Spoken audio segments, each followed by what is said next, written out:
Hometown Ghost Stories contains serious and often distressing events and is not intended for all audiences. Viewer discretion is advised. Modesto, California, 1937. Sarah stood on the platform of the train station with her 7-year-old son, Henry, as they waited for her husband, Henry Sr., to arrive home from his business trip to San Francisco. It was crowded, and she held her son's hand tightly due to his tendency to wander about. Suddenly, she felt her son tugging at her hand. She looked down at him. "What?" she said. He whispered something, but she couldn't hear him over the crowd, so she bent down. He whispered in her ear, "I don't like the man." "What man?" she asked. He pointed to a general area and said, "The man with the red face." A chill shot down Sarah's spine as she looked up, but didn't see any such man. Still, the look on her son's face was enough to leave her unsettled. She tightened her grip on his hand and told him not to worry. The train arrived and a crowd of people got off, making room for the crowd waiting to get on. Henry would likely be on the next train. They had arrived early so as not to miss him. The train pulled away from the platform, leaving it empty except for Sarah and Henry Jr., and a man sitting on a bench about 10 yards down the platform, facing away from them. Henry began trembling. Sarah looked down at him. "What now?" she asked. He pointed behind her. The chills returned as she turned to look where the boy was pointing. The man sitting on the bench was turned around, staring directly at them with wide eyes, his face bright red. Startled, Sarah grabbed her son, but froze in place. The man sat there, expressionless except for the wide eyes. He kept staring right at her, as if he was looking through her. She knew she should just ignore him, but there was something about the way he was looking at her that sent her intuition into high alert. Just then, the train rolled in and hissed steam from its stack.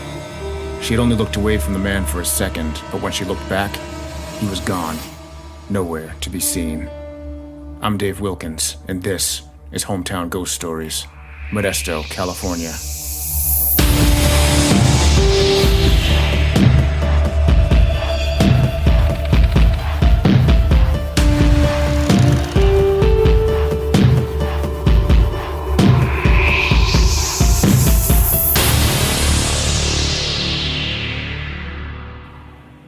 Modesto, California, was founded as one of the San Joaquin Valley's railroad towns.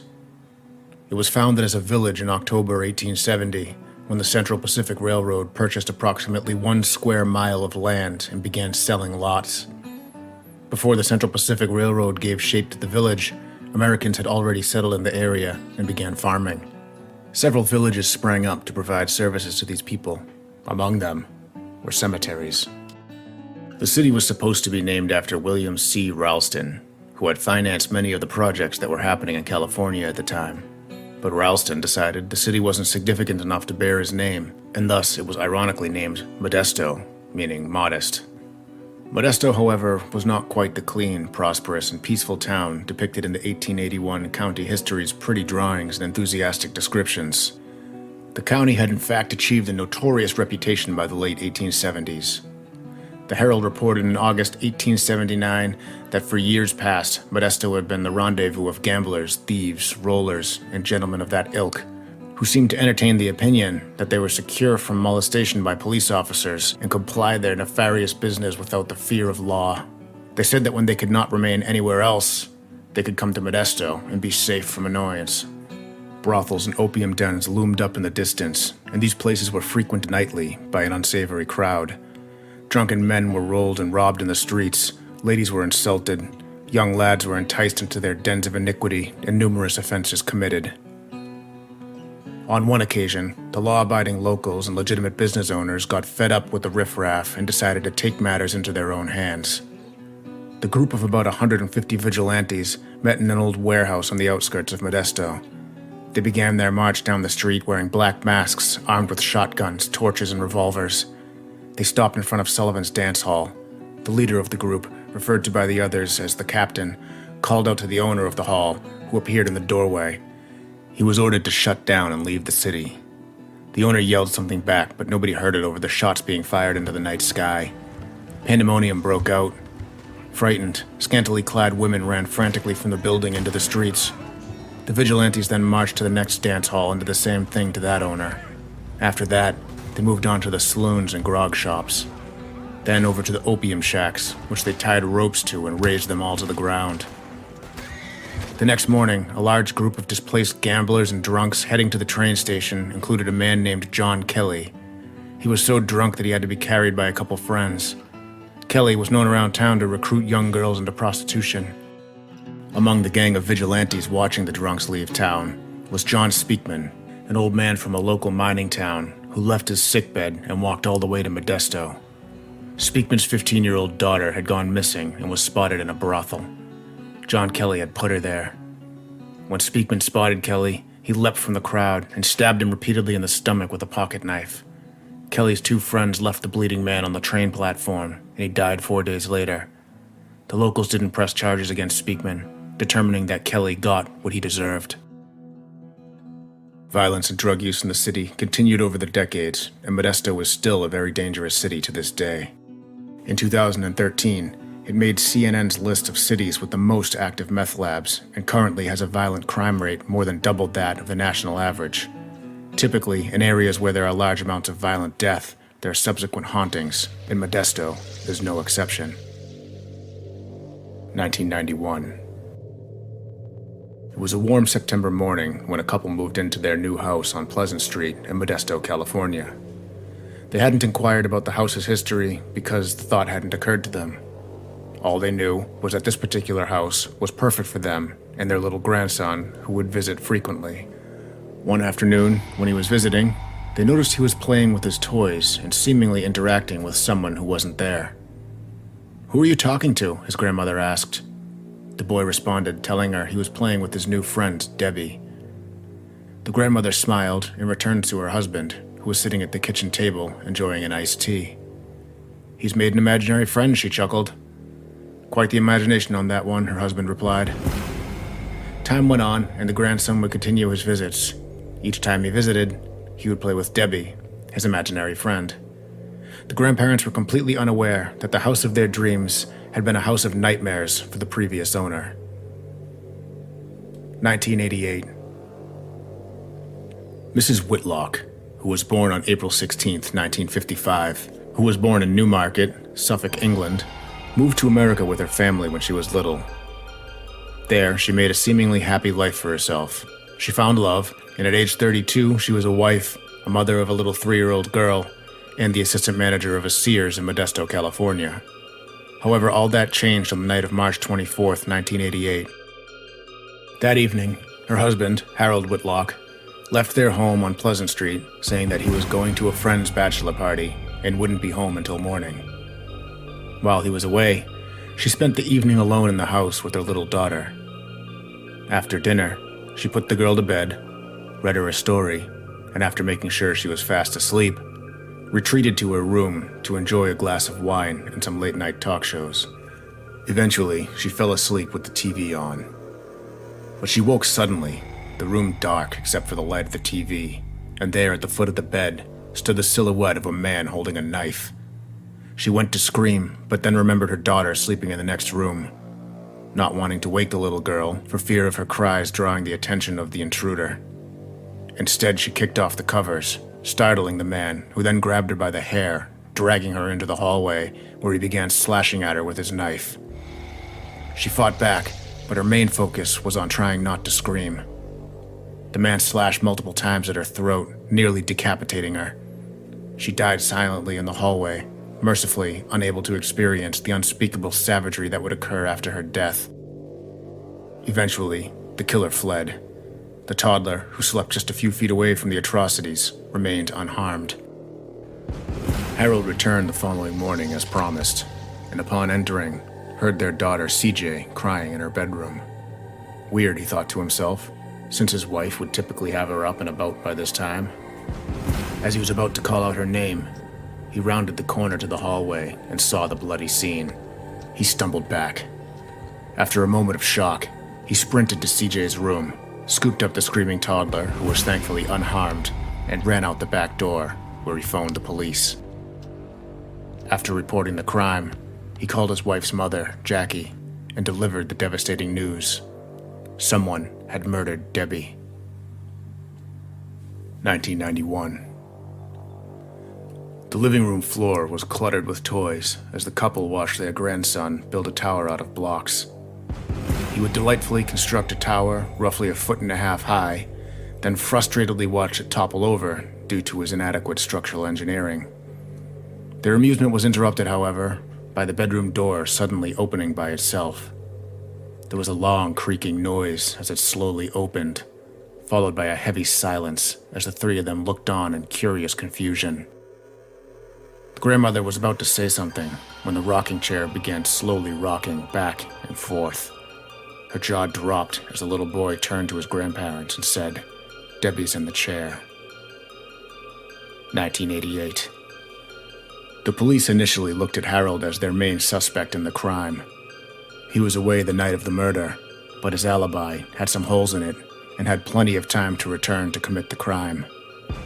Both he and Debbie had been having affairs and had even split up for a while due to Harold's drinking problem. He had cleaned up his act about a month prior, and the couple had just gotten back together not long before the murder. Detectives questioned if there had been an argument over him going out drinking for a bachelor party after getting clean to rekindle his relationship with Debbie. Harold vehemently denied having any part in the murder and was eventually released from the list of suspects due to a lack of evidence. He would eventually return to a life of alcoholism, which eventually led to his own death a short while later when he got drunk and drove his vehicle off a narrow road on the side of a mountain. Debbie's mother, Jackie McDonald, worked tirelessly for 9 years to try and find her daughter's killer. She plastered posters of her daughter's face on every telephone pole, bus seat, and convenience store window across the city. She appeared on numerous TV shows and campaigned all across the state. She even started her own 30-minute TV show called Victim's Voice, which dealt with concerns of victims and their families. She was dedicated to finding out the truth about what happened that night. A few weeks after the rocking chair incident, the little boy and his grandmother headed out to the grocery store. They waited at the bus stop, and when it arrived, they climbed aboard and walked down the aisle to the only 2 seats available. "Go ahead and sit down," she told him, but the boy just shook his head. The bus driver closed the door and looked at them in the mirror, annoyed. "Go on," she urged. "No," he replied. "I don't want to sit on Debbie." She looked at the seat, and there on the seat back was a poster with a picture of a woman probably in her 30s that read, "Debbie Whitlock, murdered. Anyone with info, reach out to Jackie McDonald," and a phone number. The woman was shocked. Her grandson couldn't read, so how could he know her name was Debbie? She hadn't made the connection that Debbie was also the name of the boy's imaginary friend, until later that day when she told her husband and he reminded her. This was very unsettling, and the following day she called the phone number on the poster and talked to Jackie. Jackie informed her that she was in fact living in the house where her daughter was murdered all those years ago. The couple was shocked to learn this, but graciously invited Jackie and her TV show to come to the house. The day the camera crew arrived, the woman led Jackie to the room where the door would mysteriously open on its own, and Jackie confirmed this was Debbie's room. Debbie loves children, Jackie told the woman. It was just like her to befriend a little boy. Jackie's hard work and dedication kept the case from going cold, and thus, in 1996, a breakthrough came.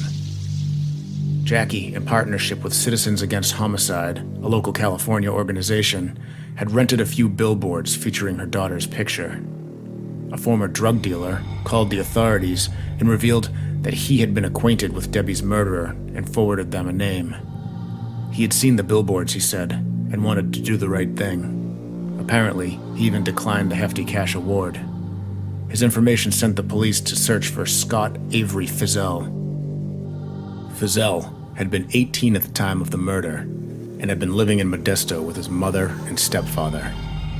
He admitted to the witness that while high on meth, he had killed a beautiful woman during a botched burglary and then violated her corpse. In early January of 1997, police tracked him down in Arkansas, in a small town near Little Rock, and detained him. After questioning him, they collected his DNA, which turned out to be a match to the evidence found at the crime scene, resulting in his arrest for murder. He eventually pled guilty and was sentenced to 31 years in prison. The little boy who befriended Debbie's ghost still visits her grave to this day, and although he wishes to remain anonymous, wants everyone to know that not all ghosts are scary or evil. Some are just lonely and confused, stuck between worlds, lost beyond the grave.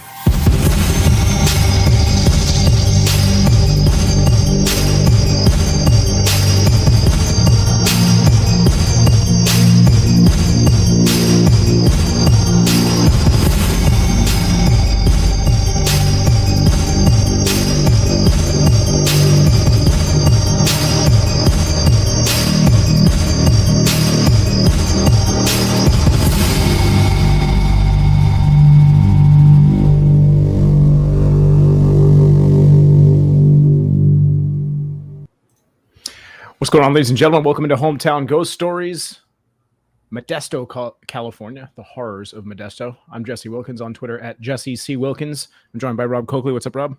Wasn't really sure what to expect with the way Dave was going to bring this episode, but that was very unsettling. Indeed it was, and we're also here with Dave Wilkins. What's up, Dave? What's going on? I'm here to unsettle. And unsettling you did. You did. It was quite unsettling, but great story. I love the way you told this story. Thanks. Yeah, I like to change it up every now and then. I thought going back and forth from the 1991 story to the 1988 story was an interesting way to tell the story. I had actually heard this story from a book that I read called Coast to Coast Ghosts by Leslie Rule. And it's a really good book. I strongly recommend it. You should go check it out. And she covers basically a whole. She is a crime scene, or was like a crime scene investigator or a cop, and she would basically just go through all these crimes that she covered and how all of them were connected to hauntings. And she basically just goes over all over the country. And it's an amazing book. And this was one of the stories that grabbed my attention. And I was like, wow, I should look into Modesto, California and see what that's all about. And this city has a really interesting history, like one of the most interesting cities that I've looked into as far as history goes.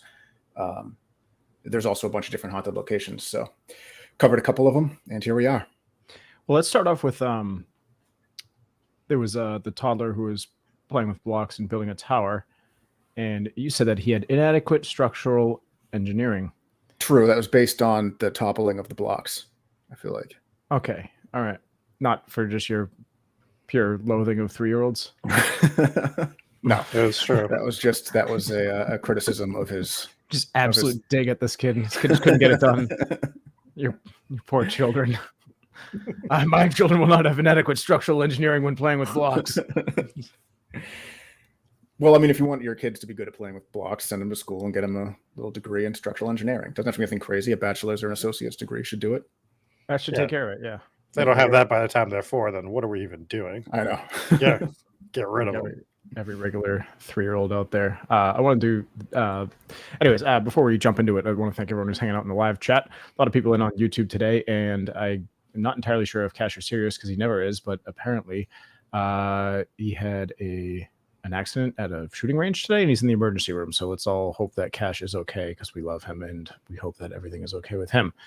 That is very concerning. I sent him a message. He didn't reply. Hopefully he's still alive. So with that being said, the way you support the show, if you like the show, is drop us a review on iTunes, Apple Podcasts. Give us a little 5-star review. We'll read them out later on in the show. And thanks to our patrons who have been hanging out. We'll pull up the official list and read it off later. But with that being said, let's jump into the hauntings of Modesto. There is a bunch of them. There are. And before we jump too far into it, I just want to give credit to the rest of the sources that I used. I mentioned the book already. I also used cinemaholic.com, mysteryu.com, and johnrkelso.com for my sources this week.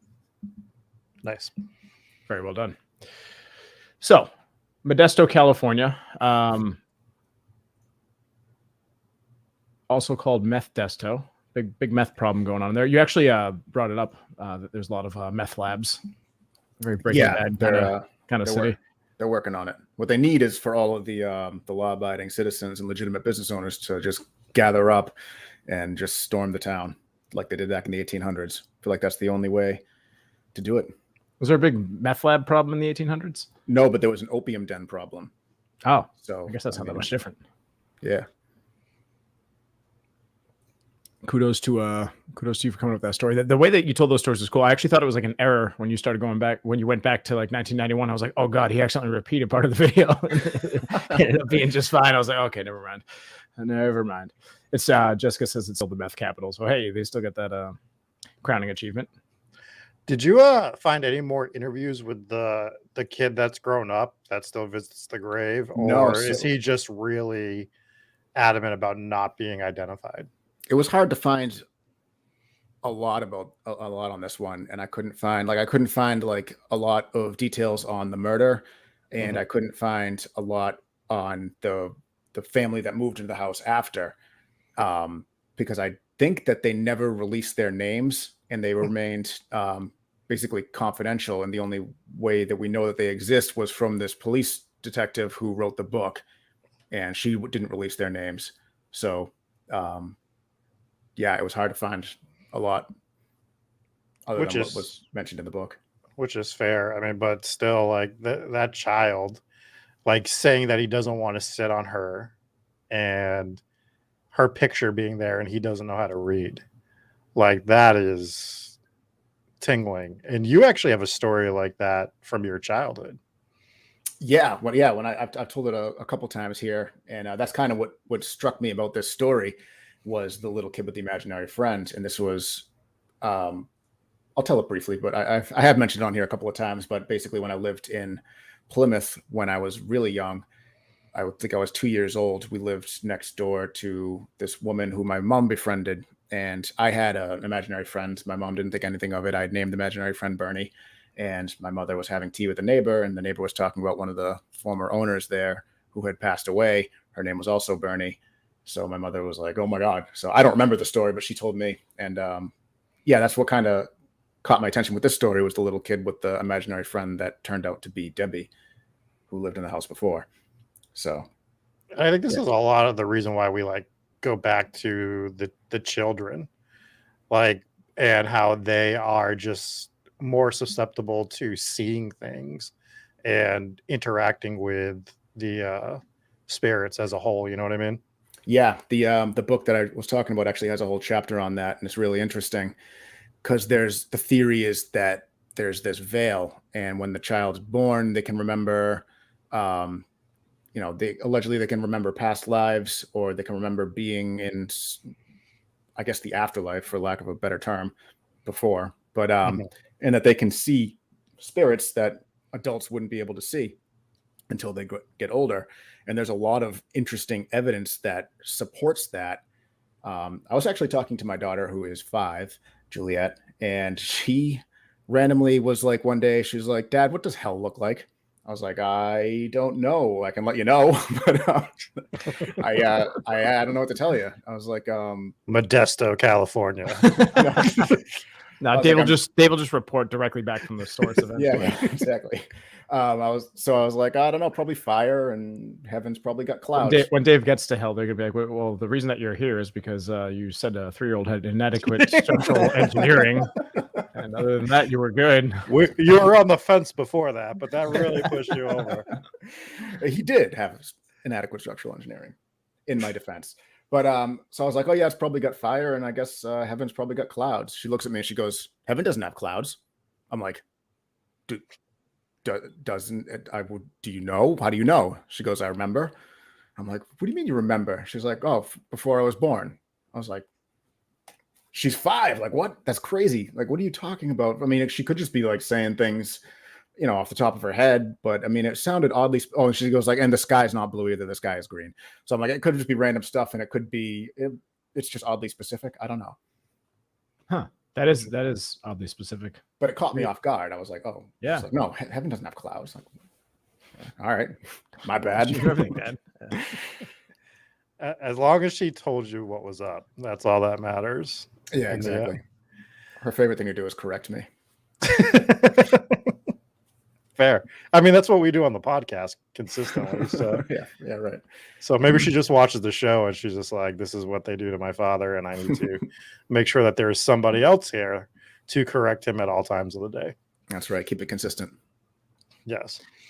So let's hop into a couple other haunted places in Modesto that weren't covered. One was brought up in chat about a haunted costume shop. And the reason that it's haunted, they believe, is because it used to be a funeral home. So this place is called Daydreams and Nightmares, and it is considered to be haunted. Former funeral home. The current owners of the costume shop bought the place. They were even told the property contains human remains on the site in the form of ashes from, people who have been cremated on the property, which I guess makes sense since it was a funeral home. Fair. I want to know if that was also the name when it was a funeral home. Daydreams and Nightmares. Yeah. Why'd they go out of business? And how did it get haunted? Yeah, that's definitely it. But I guess it's mostly the dolls inside the shop that they consider haunted. That's the owner of the store, Dana, she started to experience unexplained phenomena. What's the plural for phenomenon? Phenomenons? Phenomena. Phenoxen. Yeah, she had captured a full-bodied apparition of guests. Woman in a white dress. Yep. And it was standing in her store. Actually, it was just a woman in a dress. Never mind. It might not have been a white dress. Standing in her store. They only had like 2 colors of dresses before 1945 to begin with. So like that's why we see all wedding, these. funeral. Yeah, you had 2 well, sets not even of just the clothing. wedding, but every nightgown was like a white dress. Yeah. So like that's wildly ridiculous statement. All they wore back then were dresses. There was like every color you could imagine. They didn't have colors. Have you watched a movie from before 1945? Good point. Nice recovery. Irish Assassin, thank you for the 4-month sub. Says #1 paranormal podcast, and again, he is hosting our podcast on his Twitch stream. So if you haven't checked out Irish Assassin X on Twitch, go check him out. Love it. We appreciate you.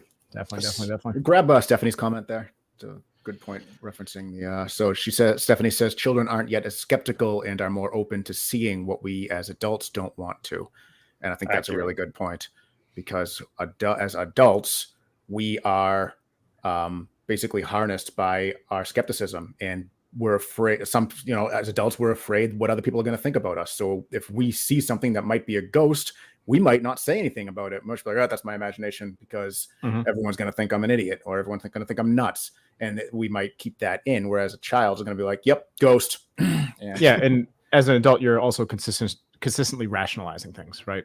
Which is kind of what you just said as well. Like today, more haunted things at my house.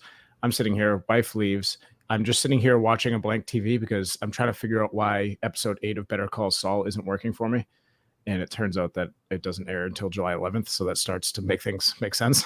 But I'm sitting here by myself with no sound in the house. TV's off. I'm just sitting here trying to figure out the stream, and it's not working. And I hear just above me, it was weird. It was like it wasn't like footsteps, but it was like thump, thump, thump, thump, thump, thump, thump, thump, thump, thump, thump. And it, like a sound I've never heard in the house before. It sounded like someone took like a piece of wood and just like pulled it back and just slapped it against my house. So it like rattled. I was like, what the fuck was that? And the dog jumped up and everything. And then it happened again, like 20 seconds later. And I just went back to my day. I was like, oh, well, there's another sound. And just rational, it was like probably just, I don't know, the house doing weird things. But there's even go to see like what the ghost was making the noise with. I couldn't really tell. Go see what's going on. Don't you remember Bridgewater? We stayed on the first floor when we heard anything. We would just be like, I guess he's doing things again. We're not going up there right now. Jesse said he just brushed it off and said, there's the ghost again. But in reality, he was just too scared. I also couldn't really tell where the sound was coming from. So it sounded like it was above, but it sounded kind of like it was on the outside of the house. So the extent of my investigating was I went and stood at my front door and looked out the window with my coffee in my hand, and then gave it 5 seconds, went back to my day. Looked at it for 14 seconds. Like, not haunted. Stephanie says your house might have been structurally inadequate. Built by 3-year-olds. I knew it. That's why he got such a good deal. Great callback. Dr. Shaver says that is a valid point. We are blinded by our rationality and own skepticism. Yeah, exactly. Yep. Well, your upstairs is terrifying, by the way. I don't know if people will remember this from the Hex Hollow episode, but we filmed a lot of that in like your little, I don't know, attic room. That's And like, if you're just up there by yourself, that room is haunting. It is It's extra so haunting scary. because that's where I store all of my Halloween decorations. And because we That's can't true. just store Halloween decorations in boxes, my kids just set them all up. So we had an electrician come by to get rid of like the knob and tube wiring that was still in our house, so they would insulate our house. And he goes upstairs. He's just looking around. He just walks in the room and goes, "Oh!" Yeah. I was like, "Yeah, this is where we do our seances." I don't know if you're fine with that. Try to leave that stuff alone. Yeah. So we have like a half-finished room in the attic. The other half of the attic kind of looks like the attic, but it's perfect for filming things like that because it kind of looks like a house from the early 1900s, which, as we all know, is prime haunting years. It's the early 1900s or late 1800s, right? Did I tell you that this house that I'm in used to be a funeral home? You The have one I live told me, in. but I don't know if you've told me on the show. So the house I live in now, it used to be a funeral home, and renovating it a few years back, we knocked down a wall, much like Jesse, and there was like this little hidden room. And we're like, what the hell is this? And we knocked the wall down and we found a letter from like 1916 hidden in the wall. And I don't know who I was talking to. I forget. It actually might have been Fox Crown. So if he said this, then kudos to him for bringing this up. But, you know, when houses around that time during Prohibition would build these little hidden rooms so that they could store their alcohol. And I'm like, God, I forgot all about that. And that's why a lot of these houses that we've been in probably have these hidden rooms that we find like 100 years later now. Yeah, They, I found they used to three of build them so far. houses so much cooler than they do now. I can't tell you how many houses that I've worked on in the past that just have like you found like these weird little passage. And the older the house, the more of this you see.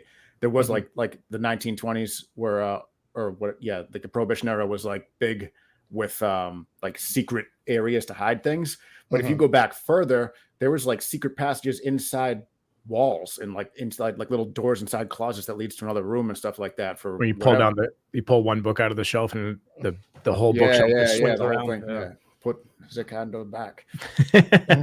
But so going back I just want to go back to Jessica's comment real quick. She had said that that the sound that I heard at the house almost sounds like a little doorstop spring thing, which is exactly what it sounded like. The only issue is I don't have any of those in my house. And if I did, who the hell was hitting that? Because I was the only one home and the dog was sitting next to me. So at least you had Cersei there to protect you. Yes, my tiny little useless Boston Terrier. No, Cersei's the best. Take it back. Oh, she's the best. She's definitely useless. Going back to like the secret hidden rooms, the house in Bridgewater, because I'm obligated contractually to talk about it every episode. Do you guys remember the main staircase that the dogs would bark up? Yep. I don't remember if I ever told you guys this. That was a hidden staircase in the beginning. So that staircase was blocked off and it was like a hidden doorway when the house was originally constructed to go up it. And the bathroom downstairs was actually the original staircase upstairs, and there was only the bathroom upstairs. Andrew says my dog is structurally inadequate. I resent that, Andrew. My dog is structured just the way it's supposed to be. Fox Crown calls you out, says that wasn't the conversation because he's never talked to you. That's true. Yes. Right. I do want to touch on this comment from Stephanie. Animals as well. It's creepy as hell when you're home alone and your dog runs in the room, stops, and just starts watching a blank wall. Yes, so that's happened with a few of my dogs. Definitely happened with Max a lot because Max is blind. So poor Max is just always staring at nothing. But that is definitely something that happens with animals. We talked about that in the podcast with Jericho as well. And he had mentioned how his dogs kind of go nuts at certain things. But I do believe that animals and children see things that we can't see. And especially when they start like tracking something. You ever been with your dog and they just start doing the head? They're just following something. And you're just like, what the hell are you tracking right now? And you're like, is it a bug? What is it? And you see nothing. That's always pretty terrifying as well. That does happen as well. So there was the other place in Modesto, just to get back to Modesto and off the topics of my structurally inadequate dog. There was that mansion as well. Dave, what was that mansion called? It was the McHenry Mansion. And I looked into this because this was like the main like haunted location that if you look into Modesto, this is what pops up. So I'm looking into the history of it, and there's a ton of history there. It's a really cool looking house. It's very interesting. The history is all very interesting. and there's just no mention of a ghost. So I'm like, well, cool, but what am I supposed to do with this? And why do you just assume it's haunted? So I just went a different angle with the episode, so I left it out, but that was kind of disappointing because it was one of the things when I'm looking into Modesto, I'm like, oh, cool, there's a haunted mansion, so I'll cover that. And I thought I was going to have a whole list of things and, narrowed it down to these. I mean, granted, these 2 hauntings that I did cover were really cool. Yeah, you're right. Everything that I see is that it was creepy because it was abandoned for a long time. There's legends about hauntings and strange occurrences on the site, but I don't see any of those specified. So, yeah, I guess I see why you didn't cover it. Right, there wasn't much for me to cover it, but I saw this and the Acacia National Cemetery are the 2 haunted locations that were both really cool that I planned on talking about. The Acacia National Cemetery is reported to be haunted, and if I can find the thing here. Ricardo's asking, did Dave move that skull there since that episode Captain McSlugs was on showing his skull? He moved it there. So Dave didn't move it there. Basically, he changed camera angles, and now you see his skull. That's right. I just upgraded the camera a little bit, so it's a little bit more of a wide angle. So now you get to see my skull and a little bit more of my right shoulder, left shoulder. Yes. That's the good one. So among Modesto's most haunted locations is Acacia Memorial Cemetery. It's not unusual to hear crying or wailing at a cemetery, but at Acacia Memorial Park, cries and moans are often heard when no one else is around. Locals often use the cemetery's paved road as a shortcut, and some driving through have heard the cries inside their vehicles, which is very creepy. Interesting. It's creepy to hear the cries and then to hear them inside the vehicle after. There's also a haunted ambulance call center. There used to be a house there which was supposed to be haunted before it turned into an ambulance call center. You can still make out where the house was located on Google Maps, but it's overgrown with weeds now and harder to make out the outline of the house. But the activity, but the active area is. I'm going to read this and then I'll get back to you with a good report on it. Okay, so was there any like specific ghosts that are in that cemetery that you looked up, or was it just more like no? It was more of those generally vague ghosts that or ghost stories. Basically, a lot of like audible ghosts, like they hear the wailing, they hear the crying. Could be the ghost of La Llorona. It's maybe not south. This isn't Southern California, but that ghost is spotted all west, southwest in that area. So you hear a woman crying or wailing. Sometimes that could be the ghost of La Llorona. Call back to an episode a couple of weeks ago. But yeah, mostly just crying and wailing. Luckily, I didn't read this entire thing because there's absolutely no solid stories coming out of this one. Just one person that said that they've used equipment there and got some readings, and then other people that called them out because the readings would be faulty because of electricity issues on the property, which is why it got shut down in the first place. So there's that. Then we also have the Red Lion Inn that's in Modesto, supposed to be haunted. Rooms 126, 206, and 420. Hey! Those are the haunted ones. No reason why, but that and they also say the kitchen is haunted. So again, so this is why we leave these locations for this part of the show, because if you try that in the actual episode, you're not going to tell a very good story. Exactly. So there's a lot of these, and this is what we get a lot with these locations when we look into them, is you see a lot of haunted locations, and they probably are haunted, and there's probably some great stories, but usually the stories are just limited to like the Kelly Brothers Brewery there, also haunted. You hear footsteps, there's knocking, there's allegedly a few ghosts there, which is cool, but there's not much I can do with that other than talk about it.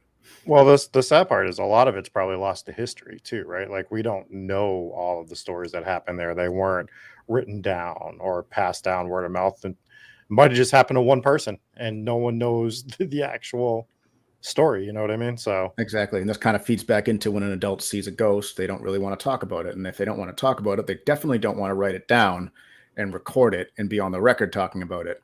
For the most part, we like to talk about it. So right. We are the exception to the rule. So in a more deliciously haunted place, Fuddruckers in Modesto is supposed to be haunted. It was formerly a Blockbuster, so obviously it was killed by Netflix. You're welcome for that one. Uh, Anyways, no, but in all Good. seriousness, so As there's a former Blockbuster store manager, how dare you? apparently First of all. a kid died on the property in the 1980s when there was a skate park, I guess, out back, and he fell and broke his neck. But there is supposed to be like battery operated toys that would turn on, lights will turn on and off, doors will open and close. And ghosts have been known to chime in actually over the sound system when it was a Blockbuster, and they would say things like "shh, listen," and "you've been bad." So that's kind of a cool story. Haunted Fuddruckers. That is pretty cool. Stop by for a delicious burger and a paranormal experience. Me and Dave saw a man get turned into a ghost in front of a Fuddruckers, which was fun. Oh man, Fox, is that not there? We were walking down a hallway in Foxwoods, and when you take a left, Foxwoods is a casino in Connecticut, for those that don't know. And me and Dave were going to take a left where Fuddruckers is, and as soon as we turned the corner, we saw a guy get hit so hard his soul left his body and just disappeared into the ether, and he was out cold. He wasn't really dead, but yeah, he was. No, it was. It made me say, "Oh shit, he might be dead" for a quick second. We were like, it was like perfect movie timing because it happened as we came around the corner. It wasn't like we saw the altercation or anything. We turned the corner and he was getting hit and lifting into the air, and that's what happened in that situation. And me and Dave were like, all right, well, I guess we still got to go get these chicken tenders because it's late and we've had an alcoholic drink or two. One or two, as we've been known to have it appropriate at casino. Yes. Any other locations in Modesto that you want to touch on? There's a few in like the surrounding towns as well, but I guess we'll save those for other episodes. Yeah, I would have thought that there would have been like more historical stuff just based on some of the stories you brought up from its modest beginnings. Yeah, I know, right? This anything but modest. There's a lot of history. There's actually more. So the story that I pulled from the beginning about the vigilantes, there was a whole lot of situations like that, and if you can actually read the article about it on johnrkelso.com, it's a really interesting, really well written article, and they actually did this more than once. The vigilante group, they kept getting together and they kept having to do it again and again. And every story is different. Every story is. I wish I could have told them all, but we would have been talking for an hour. So I picked what I thought was the best one, and rolled with that one. That's where you got the ghost of the red-faced guy, who was a drunk ghost. Great opening story, by the way. Thank you. The red face will do that. Andrew wants to know why Arthur Morgan beat up that poor bartender. Because he's a roller and a gambler, and that's how they behaved back then. For audio listeners, Dave chose this opportunity to select certain scenes from Red Dead Redemption cowboy game to use it in the cowboy footage, and probably got yourself a nice little bounty going around town beating people up and then stabbing that poor guy 600 times with a knife. So he had a plan. Yes. What I liked about this ghost story that you had, and especially the way that you closed out the episode, and this is a little bit different than other ghost stories that we've had. I'm sure we've had one or two that were more friendly ghosts. But first of all, you had the the crime getting solved, which was cool because it was looking kind of hopeless. I didn't think that they would end up solving it. And or it gets solved right after the parents die, which is just so sad when you see them like trying to track down the killer for their entire lives, and then they die and they're like, oh, we figured it out like 2 days later. That is this awful. wasn't one of those cases. So no, you got that still shot of Jackie McDonald, the mother, in the courtroom grilling that was a pretty chilling photograph.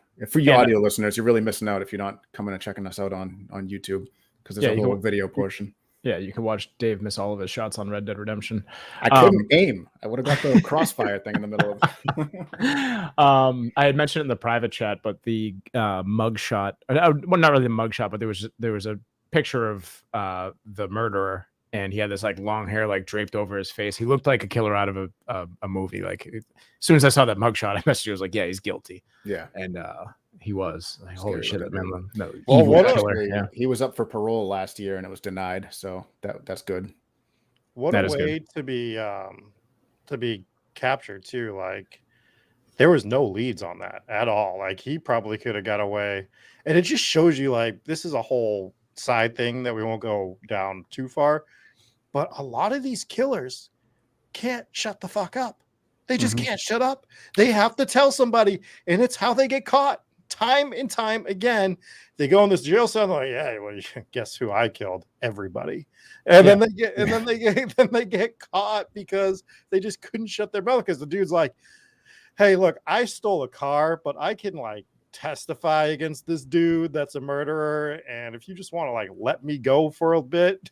I have a theory, and this was a weird way that they got him, because allegedly another drug dealer saw the billboard and felt guilty and called and reported the guy who would have got away if he didn't open his mouth, like you said.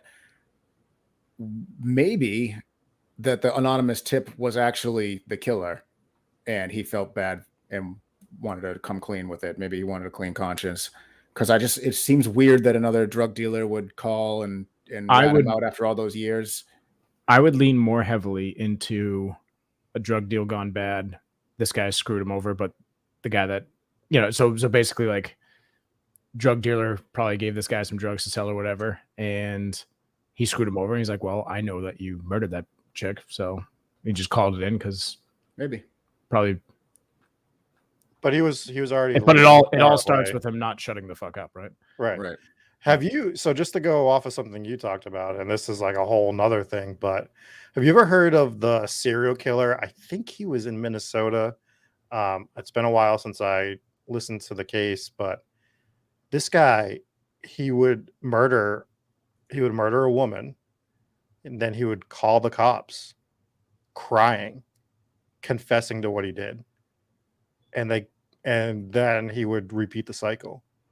Like he would call the cop, he would kill a girl, call the cops, start weeping, like, I'm so sorry, I can't believe I did this. I'm such a terrible person, blah, blah, blah, blah. Hang up the phone, and then would go on to kill again, and then just repeat the cycle. He did it like 2 or 3 times. I wonder if that's so psychotic. If that's or if that's just his way of taunting the police, because you get a lot of serial killers that did that. And then a lot of serial killers, and Stephanie just mentioned it as well, a lot of them don't get caught because they do keep their mouths shut. That's true. And a lot of them went on these sprees for years and years and years, and they've even been brought in by the police because they were on the list, and they would get brought in and they would just keep their mouths shut during the interrogation process, and they're like, all right, we got nothing, we got to let them go. And see, I think he was doing it on purpose, because I think there is a subsection of serial killers, and this is getting into a whole rabbit hole, but that want to get caught because they know what they're doing is wrong, and they just cannot stop doing it. And they can't turn themselves in because they know like they can't, but subconsciously they're leaving breadcrumbs to be caught because they know they need to get themselves out of society. Yeah, Jessica mentions, just had this comment up, but she said, some people just blab about their murders. I heard so many stories from the inmates at the prison I used to work at. You're right. I mean, this is the biggest thing that they've done, or if it's in prison, and you could attest to this more than I could, not because you've been to prison, but Jessica, is that this is maybe a way to scare other inmates into leaving them alone, is them bragging about people that they've killed, right? That sounds like it makes sense to me. To an extent. I mean, I think it's all about a product of your environment, right? Like if we're sitting around and we're talking trash and like comparing our fantasy football teams or whatever, like, yeah, well, I got this team, you got this team, and they're just sitting there like comparing murders, like, oh, well, you killed 2 people, I killed 3, and this is how I did it. And someone's like, dude, I killed 4 people and I did it this way. You know what I mean? Like they're trying to I won't say the name. Yeah, I know. They're trying to one up the other person. But the other thing is too, if you're the biggest, baddest, got the biggest body count, then you're a target, because everybody wants to prove themselves in there too. It's true, but it's got to be a delicate line you're walking while you're in there. Yeah. We're all just imagining. This is 3 guys who'd never really been to jail. Right. Well, me and Dave did one night. One overnight, never forget it. July 4th, got arrested for drinking in public. We got some stories to tell, but hey, we survived. And I'm the one that almost got arrested in a Batman onesie. So luckily you instead got arrested in your underwear. So A story for another night, for sure. So anything else on Modesto, California, gentlemen? No, I think that about covers it. Cool. So this Friday we get Cursed Possessions? Yeah, Cursed Cursed Possessions coming up. Possessions, the Bassano vase. Bassano vase. So for anyone that's a patron, you'll get that content tomorrow. And then everyone else, you'll get it on Friday. And then what do we got coming up next week, Rob? We are going to go to Block Island, Rhode Island, which I'm going to be 100% honest here. I had the week off last week, and I was like, and I have to be working at all times doing something. So I was like, how can I tie work into going somewhere that I want to go to escape for a while? I was like, let me see if I can find some ghost stories on Block Island, because Block Island is a beautiful place. And way more ghost stories than I anticipated. So it actually might have to be a two-parter, and we'll get into it next week. But I am shocked at the amount of stories that island has. Awesome. So that's one that we've been to. No quick little investigations done there or anything, Rob? Just no, I had to just collect footage and talk to. We'll get into it next week, but I didn't stay the night, so it was all just going around finding the stories. But the people were very nice, and I was wearing my hometown ghost story shirt, and everybody wanted to come up and tell me their ghost story, which was kind of cool. That is awesome. Very good. I want to just amend one comment Jesse made a few minutes ago about him and I getting arrested for being drunk in public. We were underage. This is a very long time ago. That's why we got arrested. We weren't like, it wasn't like mid-30s Dave and Jesse just being idiots. Did I say drunk in public? Because it was just for drinking in public. We had just started that. It was like 4 p.m. We just got started, and boom, cops rolling, and we're gone. Just wanted to clear that up. Yeah, that's true. Yeah, we have a drinking problem, but we keep it inside the house. That's stupid. Quick shout out to our patrons: Brandon W, Sarah W, Soph M, Hooper, Jake V, Stephanie A, Seth, Dave Sucks W, Captain McSlug, Sarah R. We appreciate all of you for being on Patreon. If you haven't and you're thinking of ways that you can help support the show, swing on over. You get some cool stuff. Get some videos early, get some swag. You could have gotten one of these cool t-shirts, but we sold out. We still have a couple large. We have a couple large left. So a couple of large boys. We have room for a couple of large patrons if you want to join. And the other way you can support us, which is the free way, is by giving us a 5-star review on any platform we're on. Specifically, Apple really helps a lot. And this week we have a 5-star review from Richard, and his title is Hauntingly Addicting. Picked you guys up on Jericho's podcast. No lie, I'm not a fan of horror-themed anything, be it movies, shows, etc. But since I heard the Sally House story on Jericho, I've legit been binge listening to everything you guys have. I can't stop. The format is awesome, and every episode is hauntingly addicting. Cool. I actually want to read a tweet, if that's okay. It says, sure. This is from, actually, it might be the same Jake. So I'm going to read it anyways. It says, Bras. His name, the first guy I read was Richard. So, oh, okay. I thought you said it was Jake. Okay. So he said, I just listened to y'all's show on the Sally House. You guys have to hear my stories from Waverly Hills Sanatorium in Louisville, Kentucky, and some personal stories. You'll have to hear from a 2-apartment duplex me and others have. Then mysterious stuff burns down just a couple of years ago. Insane stuff. Cool tweet. Appreciate you listening. And if you haven't yet, go back. I don't remember what the episode number was, but we did cover Waverly Hills Sanatorium. And welcome again to anyone that came over from the Jericho crowd. We obviously appreciate you guys for joining us. Definitely. And checking out the show. Anyways, that's gonna do it for this week, right? There's at least one other review that we have to read. We promised to read them all. We would promise to read it all the 5 stars. Yes. Okay. That's what we promised. Yes.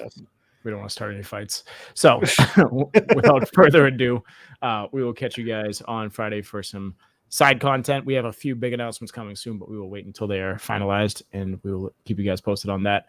But the show is going places. So for everyone who hung out and saw the live stream, we do thank you. If you're interested in leaving comments and being part of the show, swing in every Tuesday night, 9 p.m. Eastern Standard Time for the live stream, Facebook, YouTube, and Twitch. And we'll catch you guys next week for another episode of Hometown Ghost Stories. Peace. Later.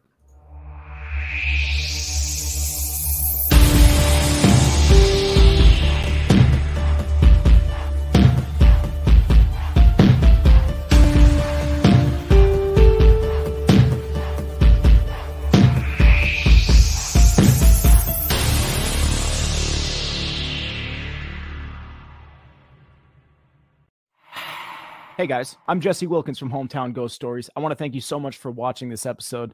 If you enjoyed it, make sure you hit subscribe, hit the notification bell so you can see when we go live again. Also, if you're interested, please consider becoming a supporter on Patreon. The link is in the description below. Lots of cool perks. You can get your name in the credits, customized videos, join us on the live stream. Lots of cool stuff there. So head on over to Patreon, check out Hometown Ghost Stories. Make sure to follow us on Twitter, Twitch, Facebook. All the links are available below. And we'll see you guys next time for another episode of Hometown Ghost Stories.